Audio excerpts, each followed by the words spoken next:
गुरु के एक वचन ने उसे अंधेरी गुफा में भेज दिया, जहां उसे अपनी इंद्रियों के भ्रम और अहंकार के प्रेत से लड़ना पड़ा। पर उसकी अंतिम विजय तब हुई जब उसे पता चला कि वह गुफा, वह लड़ाई और वह दुश्मन, सब कुछ हमेशा से उसी के मन के भीतर था। नमस्कार दोस्तों, मैं हूँ पूनम और आप देख रहे हैं मेरा चैनल पुनःमृत। यहाँ मैं लेकर आती हूँ आपके लिए पुरानी ज्योतिष और पौराणिक कथाएं जो आपके जीवन को ज्ञान और भक्ति से भर देंगी। अगर वीडियो अच्छा लगे तो लाइक, सब्सक्राइब और शेयर जरूर करें। और हाँ, कमेंट बॉक्स में जय माता दी लिखना बिल्कुल न भूलें। हिमालय की धवल मौन चोटियां आकाश को किसी प्राचीन तपस्वी के उठे हुए हाथों की तरह भेद रही थी। समय स्वयं यहाँ आकर जम जाता था और हवा इतनी शुद्ध और विरल थी कि हर सांस आत्मा को जगाने वाली एक साधना लगती थी। इन्हीं असीम ऊंचाइयों के बीच, जहाँ बादल पहाड़ों से बातें करते थे और नदियां पिघलते हुए ग्लेशियरों से जीवन का पहला संगीत सीखती थी, युवा साधक अर्णव की कहानी ने अपना पहला श्वास लिया। अर्णव कोई साधारण युवक नहीं था।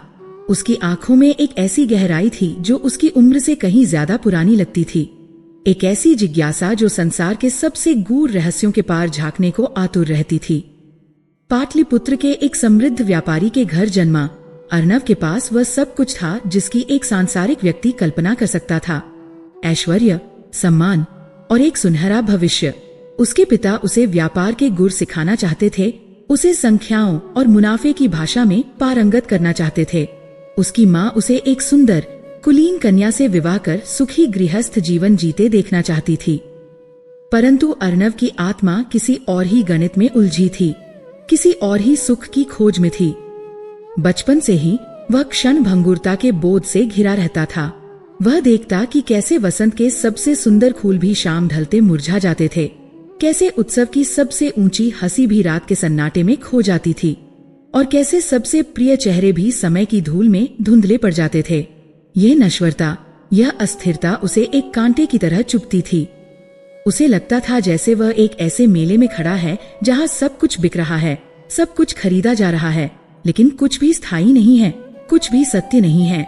उसके लिए सांसारिक जीवन मृग मरीचिका के समान था, एक ऐसा सुंदर भ्रम जो दूर से तो आकर्षित करता था, पर पास जाने पर केवल रेत और प्यास ही हाथ लगती थी। 18 वर्ष की आयु में एक रात जब पूरा नगर दीपोत्सव के उल्लास में डूबा हुआ था, अर्णव ने अपना अंतिम निर्णय लिया। उसने अपने रेशमी वस्त्र त्यागे, अपने पिता की तिजोरी की चाबियां छोड़ी और अपनी माँ के स्नेह का बंधन तोड़कर केवल एक भगवा वस्त्र और एक जलपात्र लेकर अंधेरे में निकल पड़ा। उसकी खोज उसे कई आश्रमों, कई गुरुओं के पास ले गई। उसने वेदांत के सूत्र सीखे, योग की क्रियाओं में शरीर को तपाया और ध्यान की गहराइयों में मन को डुबोने का प्रयास किया, लेकिन उसकी आत्मा की प्यास अभी भी अधूरी थी। वह ज्ञान नहीं, अनुभव चाहता था। वह ईश्वर के बारे में सुनना नहीं, उसे महसूस करना चाहता था। और फिर वर्षों की खोज के बाद वह गंगोत्री के भी पार, अलकनंदा के स्रोत के निकट एक गुमनाम हिमशिखर पर स्थित अपने गुरु की शरण में पहुंचा। गुरु एक मौन साधक थे। उनकी आंखें ब्रह्मांड की तरह गहरी थीं और उनकी वाणी में वेदों का सार बसता था। उन्होंने अर्णव की आंखों में जलती हुई आग को पहचाना और उसे अपनी शरण में ले लिया। अर्णव ने वर्षों तक गुरु की सेवा की, उनके हर संकेत को समझने का प्रयास किया और अपनी पात्रता सिद्ध की।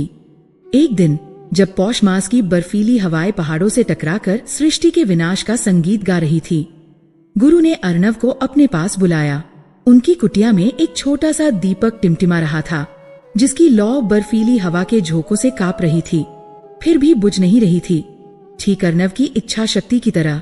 गुरु ने शांत किंतु दृढ़ स्वर में कहा, पुत्र, तुमने ज्ञान के ग्रंथ पढ़ लिए हैं और सेवा का धर्म भी निभाया है, पर अब तुम्हारी वास्तविक यात्रा का समय आ गया है। अब तुम्हें पोथियों के ज्ञान को अनुभव की आग में तपाकर कुंदन बनाना होगा।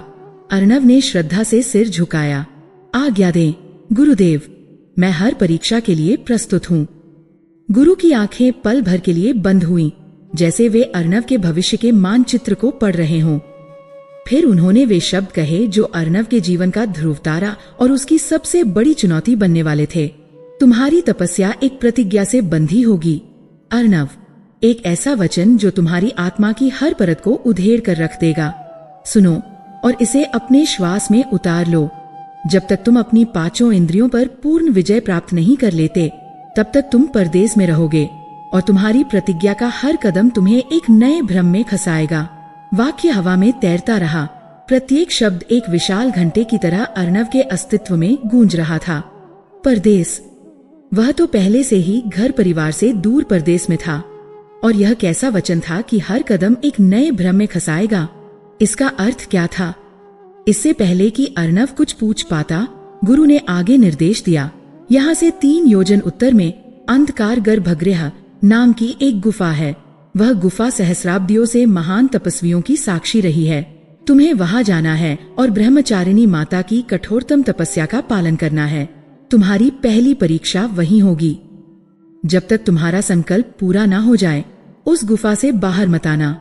जाओ पुत्र, तुम्हारा मार्ग अब एकांत है। गुरु के शब्दों में कोई और स्पष्टीकरण नहीं था, कोई सांत्वना नहीं थी, केवल एक अडिग आदेश था। अर्णव ने उनके चरण छुए और बिना पीछे मुड़े उस बर्फीले विस्तार में निकल पड़ा। उसका हृदय आशंका और उत्साह के मिश्रण से धड़क रहा था। वह एक अज्ञात युद्ध में उतर रहा था, जिसका रणक्षेत्र कोई बाहरी दुनिया नहीं, बल्कि उसका अपना मन, अपनी इंद्रियां थीं। 3 दिनों की कठिन चढ़ाई के बाद अर्णव उस स्थान पर पहुंचा। गुफा का मुख एक विशालकाय दैत्य के खुले हुए जबड़े जैसा लग रहा था, जो किसी को भी निगल जाने को तैयार हो। उसके भीतर से एक ऐसी ठंडी नम हवा आ रही थी, जिसमें युगों की तपस्या की गंध और अनगिनत साधकों के एकाकीपन की प्रतिध्वनि थी। अर्णव ने एक गहरी सांस ली, अपने इष्ट का स्मरण किया और उस अथाह अंधकार में प्रवेश कर गया। जैसे ही उसने गुफा के भीतर कुछ कदम रखे, बाहर की दुनिया का अंतिम प्रकाश भी समाप्त हो गया। यह केवल अंधेरा नहीं था, यह अंधकार का जीवंत स्पंदित सागर था। इतना घना और संपूर्ण कि लगता था जैसे उसने ध्वनि, प्रकाश और दिशा बोध सबको निगल लिया हो। यहाँ मौन भी शोर करता था।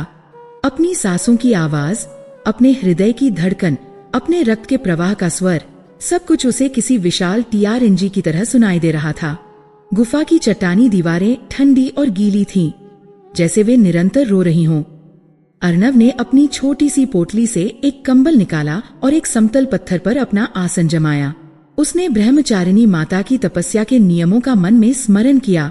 पूर्ण ब्रह्मचर्य, अल्पाहार, केवल कंदमूल जो वह अपने साथ लाया था, मौन व्रत और निरंतर जागृति। उसे अपनी निद्रा पर भी विजय पानी थी। पहला दिन और पहली रात अपेक्षाकृत शांति से बीते। उसका मन अभी भी गुरु के शब्दों और यात्रा की स्मृतियों से भरा था। शरीर थका हुआ था, इसलिए इंद्रियां शांत थीं। उसने ध्यान में बैठने का प्रयास किया, अपनी आती जाती सांसों पर ध्यान केंद्रित किया। अंधेरे ने उसे बाहरी दुनिया से काट दिया था और उसे लगा कि ये तो एकाग्रता के लिए उत्तम स्थान है। वह कितना भोला था। परीक्षा की शुरुआत दूसरे दिन की मध्यरात्रि से हुई। सबसे पहले हमला किया उसकी घ्राण इंद्रिया नाक ने। कई दिनों से केवल सूखे कंदमूल पर जीवित अर्णव के नथुनों में अचानक एक जानी पहचानी मनमोहक सुगंध तैर गई। यह उसकी माँ के हाथ की बनी गर्मा गर्म खीर की सुगंध थी, जिसमें केसर और इलायची की महक घुली हुई थी। यह इतनी वास्तविक थी कि अर्णव के मुंह में पानी भर आया। उसका पेट भूख से कुलबुला उठा। उसने आंखें खोली, लेकिन चारों ओर वही अभेद्य अंधकार था। उसने खुद को समझाया, यह मन का भ्रम है, केवल स्मृति की एक तरंग। उसने और गहराई से ध्यान में जाने की कोशिश की, पर अब सुगंध और तीव्र हो गई। अब उसे खीर के साथ साथ घी में भुने हुए पूड़ों की महक भी आने लगी। वह जानता था कि यह असंभव है। इस निर्जन गुफा में मीलों दूर तक किसी मानवीय उपस्थिति के बिना यह सुगंध कहाँ से आ सकती थी। फिर भी उसका शरीर उसकी बुद्धि का साथ नहीं दे रहा था। उसकी भूख एक दानव की तरह जाग उठी थी, जो उसके पेट को अंदर से खरोंच रही थी। यह क्रम कई घंटों तक चला। जब खीर की सुगंध जाती तो उसके पिता के प्रिय भुने हुए चनों की सौंधी महक आने लगती। फिर ऋतु में बनने वाले पकौड़ों की तीखी चटपटी गंध। हर गंध अपने साथ एक स्मृति, एक भावना, एक अधूरा क्षण लेकर आती थी। अर्णव का संघर्ष शुरू हो चुका था। वह अपनी जीभ को दांतों तले दबाता, पेट पर हाथ रखकर उसे शांत करने की कोशिश करता, लेकिन उसकी इंद्रियां विद्रोह पर उतर आई थीं।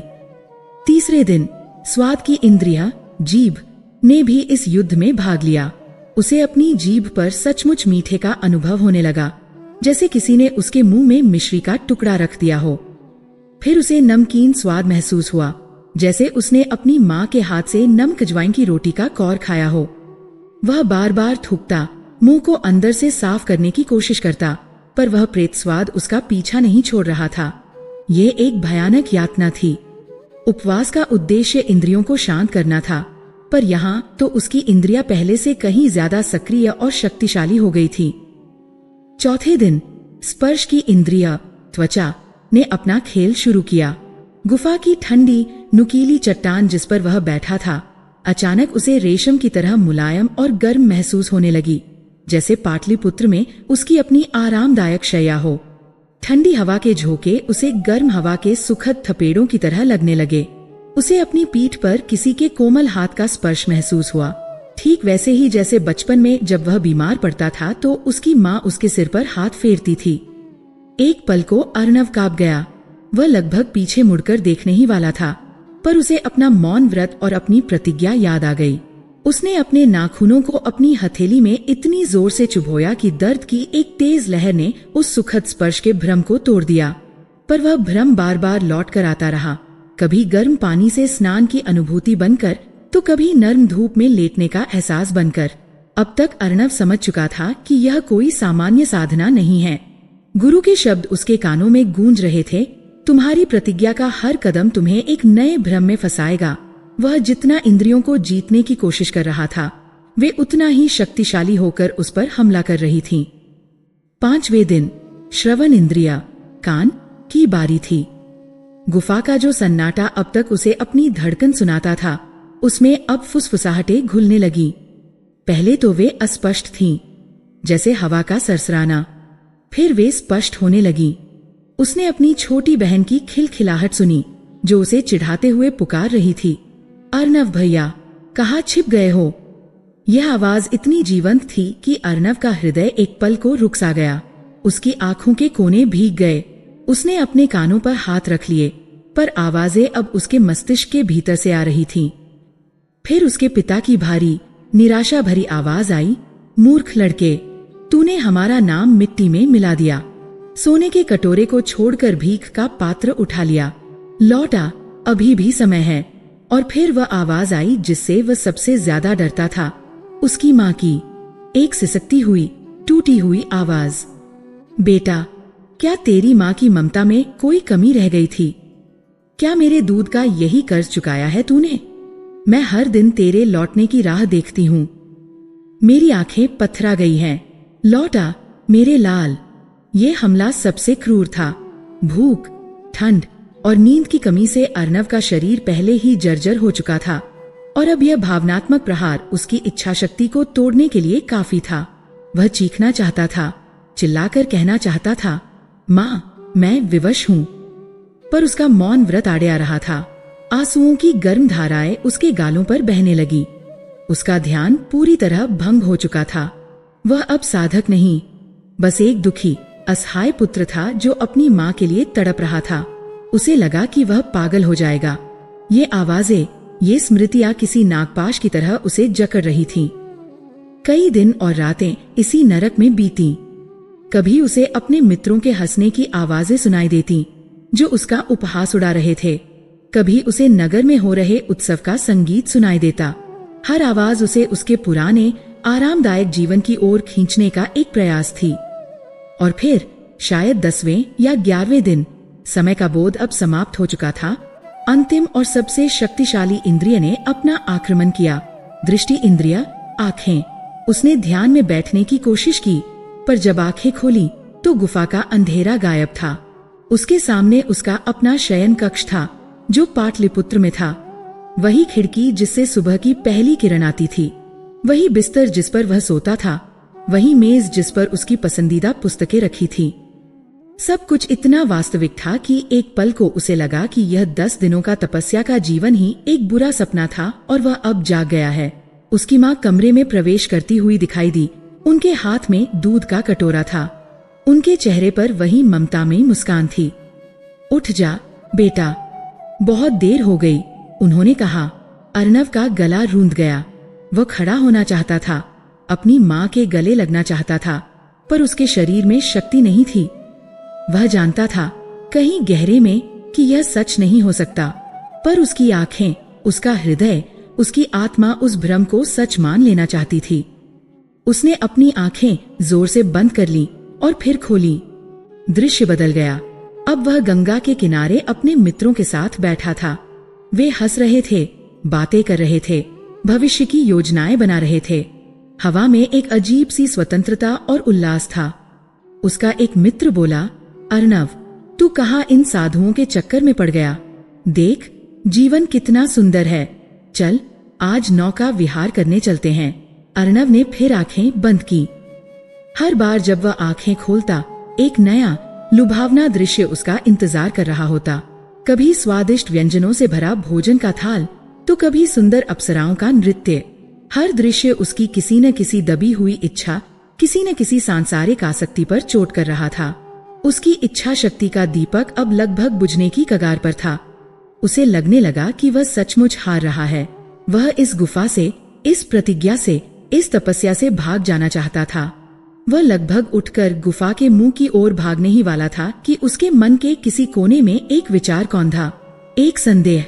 ये भ्रम इतने सुसंगठित, इतने योजनाबद्ध क्यों हैं? ये केवल मेरी स्मृतियां नहीं हो सकती। स्मृतियां तो अस्त व्यस्त होती हैं। वे इतनी सटीकता से मेरी कमजोरियों पर प्रहार नहीं कर सकती। मेरी माँ की आवाज में आज की ताजगी कैसे हो सकती है? मेरे मित्रों को यह कैसे पता चल सकता है कि मैं क्या सोच रहा हूँ? तभी उसे अपने गुरु के वचन का दूसरा, अधिक रहस्यमय हिस्सा याद आया। ये भ्रम केवल उसके मन की उपज नहीं है, बल्कि कोई अदृश्य शक्ति उसे उसकी परीक्षा में जानबूझकर फंसा रही है। यह विचार उसके लड़खड़ाते मन के लिए एक सहारे की तरह था। इसका मतलब वह केवल अपने मन से नहीं लड़ रहा था। यहाँ कोई और भी था, कोई ऐसी शक्ति जो उसकी परीक्षा ले रही थी, या शायद उसे असफल करने की कोशिश कर रही थी। यह एहसास होते ही अर्णव के अंदर निराशा की जगह एक अजीब सी योद्धा भावना ने जन्म लिया। अगर यह एक युद्ध है, तो मैं एक काय की तरह मैदान छोड़कर नहीं भाग सकता। उसने सोचा, ये शक्ति मेरी इंद्रियों के माध्यम से मुझ पर हमला कर रही है।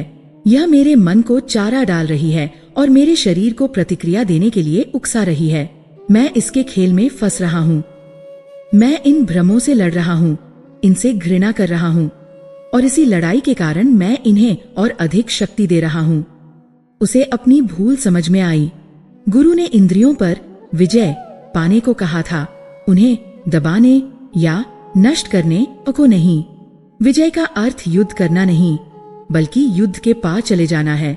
उसने एक नई रणनीति अपनाई। उसने लड़ना बंद कर दिया। जब अगली बार उसे खीर की सुगंध आई, तो उसने अपनी नाक बंद करने या ध्यान भटकाने की कोशिश नहीं की। इसके बजाय उसने पूरी सजगता के साथ उस सुगंध को महसूस किया।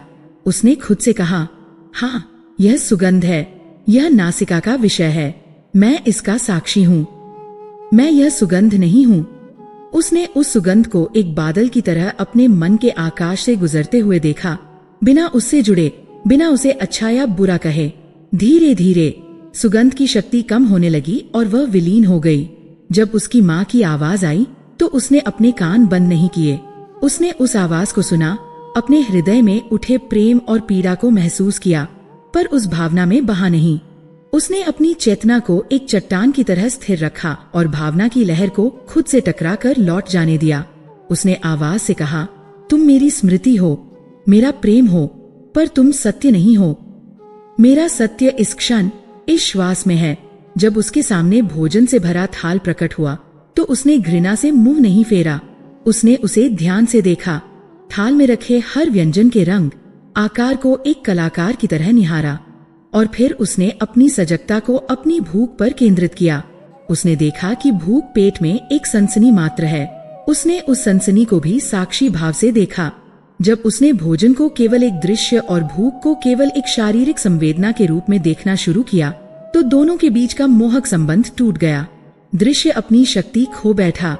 यह एक अत्यंत कठिन और थका देने वाली प्रक्रिया थी। हर पल उसे सजग रहना पड़ता था, पर जैसे जैसे वह साक्षी भाव का अभ्यास करता गया, भ्रमों की शक्ति क्षीण होने लगी। वे अब उसे डराते या लुभाते नहीं थे, बल्कि नदी में बहते हुए पत्तों की तरह आते और चले जाते थे। वह अदृश्य शक्ति अब भी प्रयास कर रही थी, पर अब उसके हथियार अर्णव की चेतना की ढाल को भेद नहीं पा रहे थे। भ्रमों का स्वरूप भी बदलने लगा। जब लुभावनी माया ने काम करना बंद कर दिया, तो डरावने भ्रमों ने जगह ले ली। उसे गुफा में विशालकाय सर्प रेंगते हुए दिखाई देने लगे। उसे भयानक पिशाचों की चीखें सुनाई देने लगी। उसे अपनी ही मृत्यु का दृश्य दिखाई दिया, जिसमें उसका शरीर सड़ रहा था और जंगली जानवर उसे नोच रहे थे। पर अर्णव अब अविचलित था। उसने सीख लिया था कि सुखद भ्रम और दुखद भ्रम एक ही सिक्के के दो पहलू हैं। दोनों ही इंद्रियों के खेल हैं, दोनों ही सत्य से भटकाने वाले मार्ग हैं। वह हर दृश्य, हर ध्वनि, हर संवेदना का साक्षी बना रहा, अविचल, अडिग, शांत। दिन हफ्तों में और हफ्ते शायद महीनों में बदल गए। अर्णव का शरीर सूख कर कांटा हो गया था। उसकी जटाएं बढ़ गई थीं और उसकी आंखों के नीचे गहरे गड्ढे पड़ गए थे। पर उसकी आंखों में अब एक नई ज्योति थी, आत्मविश्वास और शांति की ज्योति। उसने अपनी इंद्रियों के कोलाहल को शांत कर दिया था। वे अब उसकी स्वामी नहीं, बल्कि उसकी सेवक थीं। और फिर एक सुबह सब कुछ शांत हो गया। कोई सुगंध नहीं थी, कोई स्वाद नहीं था, कोई स्पर्श नहीं था, कोई आवाज नहीं थी, कोई दृश्य नहीं था। केवल गुफा का घना मौन अंधकार था। पर अब यह अंधकार भयावह नहीं, बल्कि आरामदायक लग रहा था, जैसे माँ का गर्भ हो। अदृश्य शक्ति ने जैसे अपनी हार मान ली थी। अर्णव को पता था कि यह केवल पहली परीक्षा का अंत है, पहली विजय। उसने अपनी पांचों इंद्रियों पर एक स्तर की विजय प्राप्त कर ली थी। उसने धीरे धीरे अपनी आंखें खोली। गुफा के मुंह से प्रकाश की एक पतली सी रेखा अंदर आ रही थी, जो उसे पहले कभी नहीं दिखी थी। उसका शरीर कमजोर था, पर उसकी आत्मा में सहस्र हाथियों का बल था। वह धीरे धीरे उठा, हर कदम सधा हुआ था, हर श्वास शांत थी। वह गुफा के मुंह तक आया और बाहर की दुनिया को देखा। बर्फ से ढकी चोटियां सूर्य की पहली किरणों में सोने की तरह चमक रही थीं। हवा पहले से कहीं ज्यादा ताजी और जीवनदायिनी लग रही थी। उसे अपनी इंद्रियों पर एक नया नियंत्रण महसूस हुआ। वह हवा की ठंडक को महसूस कर सकता था, पर उससे कांप नहीं रहा था। वह सूर्य के प्रकाश को देख सकता था, पर उससे चौंधिया नहीं रहा था। उसने अपनी पहली परीक्षा पास कर ली थी। लेकिन गुरु के शब्द अभी भी उसके मस्तिष्क में गूंज रहे थे। जब तक तुम अपनी पांचों इंद्रियों पर पूर्ण विजय प्राप्त नहीं कर लेते। वह जानता था कि ये केवल शुरुआत थी। उसने इंद्रियों के स्थूल आक्रमणों को जीत लिया था, पर उनकी सूक्ष्म जड़ें अभी भी मन में कहीं गहरी बैठी हुई थीं। और उसे यह भी पता था कि वह अभी भी परदेश में है। आत्म साक्षात्कार का स्वदेश अभी बहुत दूर था। अर्णव ने उस सुनहरे प्रकाश में एक गहरी सांस भरी। प्रतिज्ञा का अंधकार छंट चुका था, पर यात्रा का मार्ग अभी भी रहस्यों और चुनौतियों से भरा हुआ था। उसका पहला कदम भ्रम के जाल को तोड़ चुका था, पर अब उसे उस अदृश्य शक्ति के वास्तविक स्वरूप को जानना था, जो उसके मार्ग में बाधा बन रही थी। और इसके लिए उसे और भी गहरे उतरना था, अपने ही अस्तित्व के उन अंधेरे कोनों में, जहां इंद्रियों से भी ज्यादा शक्तिशाली शत्रु छिपे हुए थे। हिमालय की चोटियां मौन थीं, जैसे वे उसकी अगली और भी कठिन परीक्षा की प्रतीक्षा कर रही हों। अध्याय समाप्त हो चुका था, पर महाकाव्य अभी आरंभ हुआ था। गुफा के मुख से आती प्रकाश की हल्की रेखा ही अब अर्णव के लिए समय का पैमाना थी। अपनी पहली विजय के बाद उसे लगा कि आगे का मार्ग सरल होगा, पर वह गलत था। इंद्रियों पर विजय के बाद अब युद्ध सूक्ष्म स्तर पर उसकी चेतना की गहराइयों में शुरू हो गया था।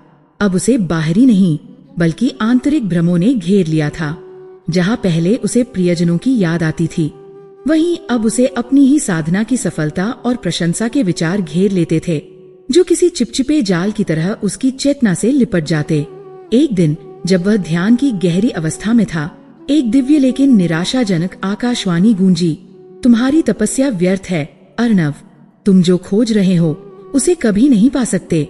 ये शब्द किसी खंजर की तरह उसके हृदय में उतर गए और उसकी एकाग्रता टूट गई।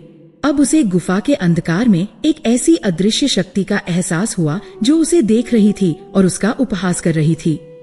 यह आवाज उसे कई दिनों तक परेशान करती रही। उसके मन में संदेह का बीज बोती रही। वह समझ गया कि यह केवल उसका मन नहीं, बल्कि कोई चेतन ऊर्जा है जो उसे असफल होते देखना चाहती है। हताशा में एक रात उसने अपनी सारी इच्छा शक्ति समेटकर गहरे ध्यान में उतरने का प्रयास किया। उसी समाधि जैसी अवस्था में उसने एक स्वप्न देखा। एक प्रकाशमय स्थान पर स्वयं ब्रह्मचारिणी माता उसके समक्ष प्रकट हुई। अर्णव ने उनसे उस अदृश्य शत्रु के बारे में पूछा। माता ने मुस्कुराकर समझाया, पुत्र, जिसे तुम बाहर खोज रहे हो वह तुम्हारे ही भीतर है। यह अदृश्य शक्ति तुम्हारी अपनी ही अतृप्त इच्छाओं और अहंकार का घनीभूत रूप है। ये तुम्हारी अपनी ही परछाई है जो तुम्हारी प्रगति में बाधा डाल रही है। ये सुनकर अर्णव स्तब्ध रह गया। माता ने उसे समझाया कि अहंकार को लड़कर नहीं, बल्कि साक्षी बनकर जानना है, और उन्होंने उसे 2 उपकरण दिए। स्थिरता के लिए एक पंचमुखी रुद्राक्ष और विवेक जगाने के लिए एक आत्मबोध मंत्र। अब अर्णव को अपना शत्रु और रण क्षेत्र दोनों स्पष्ट थे। रुद्राक्ष और मंत्र की शक्ति से उसने अपनी आंतरिक लड़ाई शुरू की। उसने आध्यात्मिक प्रसिद्धि की लालसा को विवेक से और अपने गुरु के प्रति मोह उत्पन्न करने वाले विचारों को श्रद्धा से हराया। अंत में अहंकार ने प्रशंसा का जाल फेंका। अद्भुत अर्णव, तुम एक महान आत्मा हो। अर्णव का सीना गर्व से फूल गया और उस छाया शक्ति को बल मिल गया। तभी उस शक्ति के मुंह से निकला, मैं इस बार नहीं हारूंगा। वृत्र ने हार मान ली थी, पर तुम भी उसी की तरह असफल होगे।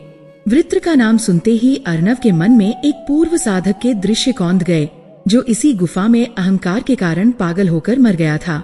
अर्णव समझ गया कि यह शक्ति उसके अपने अहंकार और वृत्र की अतृप्त ऊर्जा का मिश्रण है। यह जानते ही उसने लड़ना छोड़ दिया और उस छाया शक्ति को अपने ही एक हिस्से के रूप में स्वीकार कर लिया। यह स्वीकृति का क्षण था।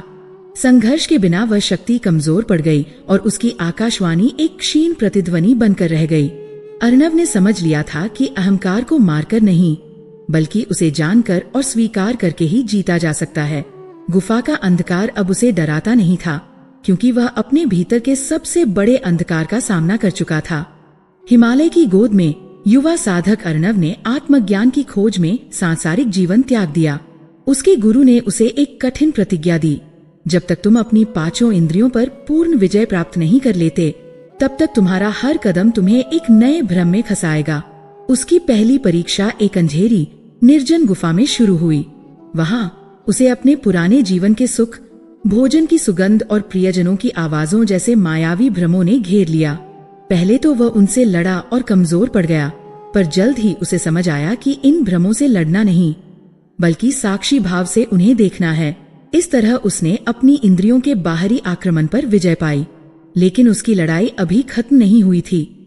अब एक रहस्यमयी, दिव्य लगने वाली आवाज उसे ये कहकर हतोत्साहित करने लगी कि उसकी तपस्या व्यर्थ है। ध्यान की गहरी अवस्था में स्वयं ब्रह्मचारिणी माता ने उसे स्वप्न में दर्शन देकर रहस्य खोला। यह अदृश्य शक्ति कोई और नहीं, बल्कि उसकी अपनी ही लालसाओं और अहंकार का रूप थी, जिसे एक पूर्व असफल शिष्य की ऊर्जा और शक्ति दे रही थी। माता ने अर्णव को एक मंत्र और पवित्र रुद्राक्ष दिया, जिससे वह अपने आंतरिक शत्रुओं का सामना कर सके। अब अर्णव की लड़ाई पूरी तरह से आंतरिक हो चुकी थी। उसने अपने भीतर की प्रसिद्धि की इच्छा, मोह और आध्यात्मिक अहंकार का एक एक करके सामना किया। अपनी अंतिम परीक्षा में उसका अहंकार उसके सबसे बड़े डरों, असफलता, अर्थहीनता और स्वयं के मिट जाने का डर का रूप लेकर एक भयानक छाया के रूप में प्रकट हुआ। इस बार अर्णव लड़ा नहीं। उसने अपने हर डर को स्वीकार किया और उस छाया को प्रेम और करुणा से अपने भीतर समाहित कर लिया। उसने जाना कि अहंकार शत्रु नहीं, बल्कि स्वयं की ही भटकी हुई ऊर्जा है। जैसे ही उसने स्वयं को पूरी तरह से स्वीकार किया, गुफा दिव्य प्रकाश से भर गई। अर्णव ने अपनी तपस्या पूरी कर ली थी। जब वह गुफा से बाहर निकला तो उसने स्वयं को अपने गुरु के आश्रम में उसी स्थान पर पाया जहाँ से उसने यात्रा शुरू की थी। तब गुरु ने समझाया कि वह गुफा कहीं बाहर नहीं, बल्कि उसके अपने मन के भीतर थी। उसकी पूरी यात्रा आंतरिक थी। इस प्रकार अर्णव ने स्वयं पर विजय प्राप्त की और एक सिद्ध गुरु बन गया। उसकी कहानी आज भी उन साधकों के लिए प्रेरणा है जो ये समझना चाहते हैं कि सबसे बड़ी लड़ाई बाहरी दुनिया में नहीं, बल्कि हमारे अपने भीतर लड़ी जाती है।